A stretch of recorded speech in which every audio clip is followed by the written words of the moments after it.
নবী সাল্লাল্লাহু আলাইহি ওয়াসাল্লাম বলেছেন, তিন ব্যক্তি এমন আছেন যাদের সাথে কিয়ামতের দিন আল্লাহ কথা বলবেন না, তাদেরকে আল্লাহ তাআলা পবিত্র করবেন না। এই মানুষগুলো যাদের থেকে আল্লাহ তাআলা মুখ ফিরিয়ে নেবেন, তাদের সাথে আল্লাহ কথা বলবেন না, তাদেরকে আল্লাহ পবিত্র করবেন না।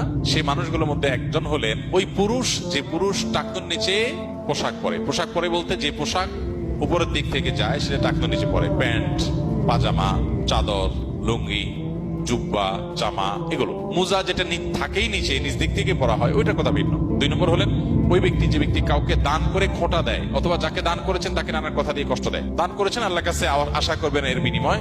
যাকে দান করেছেন তার সাথে আপনার কোনো আলাপ থাকবে না। দান করে খোঁটা দিলেন, কষ্ট দিলেন, খোঁচা মেরে কথা বললেন, এগুলো বললে আপনি আল্লাহ তাআলার দৃষ্টি থেকে সরে যাবেন কিয়ামতের ময়দানে। নাম্বার 3, ওই ব্যবসায়ী, যেই ব্যবসায়ী তার পণ্য বিক্রি করতে গিয়ে মিথ্যা শপথ করে।